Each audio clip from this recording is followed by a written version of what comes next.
Hello friends, good morning to everyone. Welcome to our channel Commerce Solution. So friends, we have started the paper 1, that is teaching aptitude important MCQs. Today is lecture number 31.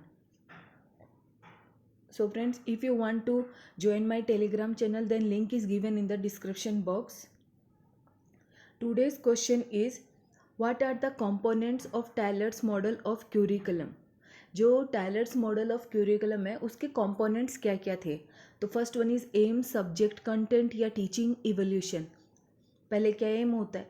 Purpose, educational experience, effective organisation of experience या verification of goal, या aims of education, organisation of content, testing, feedback, subject, content या teaching, learning, testing. तो सबसे पहले क्या आता है? Purpose, educational experience या इफेक्टिव ऑर्गेनाइजेशन. क्या तो एम तो सबसे पहले आएगा नहीं, तो उसके सबसे पहले आता है कि अपना पर्पस होना चाहिए, फिर educational experiences, effective organisations of experiences, verification of गोल, उसके बाद गोल्स को. So correct answer is the B1. Second question, the experienced teachers do not require the detailed lesson plan of a topic because.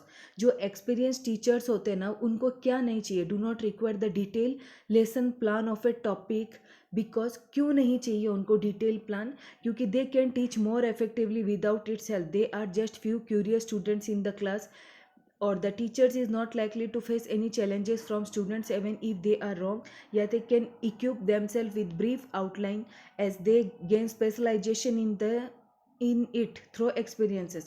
तो इसका correct answer है कि they can equip themselves with brief outline as they gain specialization in it through experience. वो क्या करते हैं? वो they can equip themselves with brief outline and gain specialisation in through experience के द्वारा. वो पढ़ाते पढ़ाते उनको पूरा ये पता हो चुका था कि वहाँ पे क्या है एग्जैक्ट और उस सब्जेक्ट का स्पेशलाइजेशन क्या है.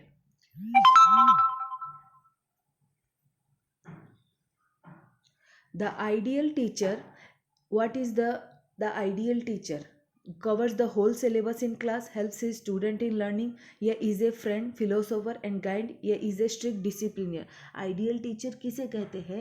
वो आइडियल टीचर वो होता है is a friend, philosopher and guide.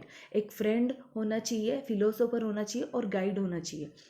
The field of education is permeated by conflicts and misconception because. जो फील्ड ऑफ एजुकेशन है ना, उसमें कन्फ्लिक्ट्स एंड मिसकंसेप्ट क्यों होना चाहिए? सब्जेक्टिविटी ऑफ इंटरप्रिटेशन, या problems are not amenable to rigorous scientist investigation, या lake of good teaching method, या ऑल ऑफ द एबव. जो फील्ड ऑफ एजुकेशन है ना, उसके अंदर जो फील्ड ऑफ एजुकेशन में क्या क्या होना चाहिए कि उसमें problems are not amenable to rigorous scientific investigation, ये चीज़ होनी चाहिए जो फील्ड ऑफ एजुकेशन में.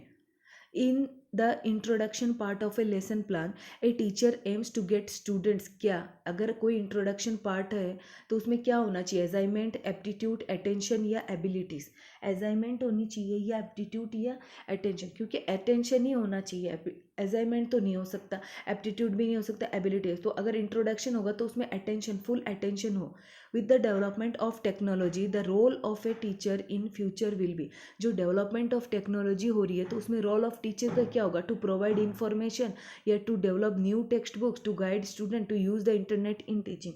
तो उनको क्या करना है? To guide the students. अगर डेवलपमेंट ऑफ टेक्नोलॉजी आ रही है तो हमें स्टूडेंट्स को गाइड करना है. Which of the following is not a level of teaching learning? Differential level, reflective level, memory level या understanding level. Which of the following is not a level of teaching learning? कौन सा teaching learning का level नहीं है? तो ये तीनों तो है ही, हमें पता है, मेमोरी, अंडरस्टैंडिंग, रिफ्लेक्टिव. तो डिफरेंशियल लेवल नहीं होगा. What does the cognitive domain of Bloom's technology? It is a very important topic, Bloom's technology, जहाँ से क्वेश्चन पुट अप होना ही है. Educational objectives, effects in learning. क्या cognitive domain of Bloom's technology का effect करेगा? थॉट्स, स्किल्स, इमोशंस या all of the above. तो थॉट्स जो करते हैं ब्लूम्स टेक्सोनोमी में कि एजुकेशनल ऑब्जेक्टिव्स, इफेक्ट्स इन लर्नर्स जो होते हैं thoughts. Integral educational concept is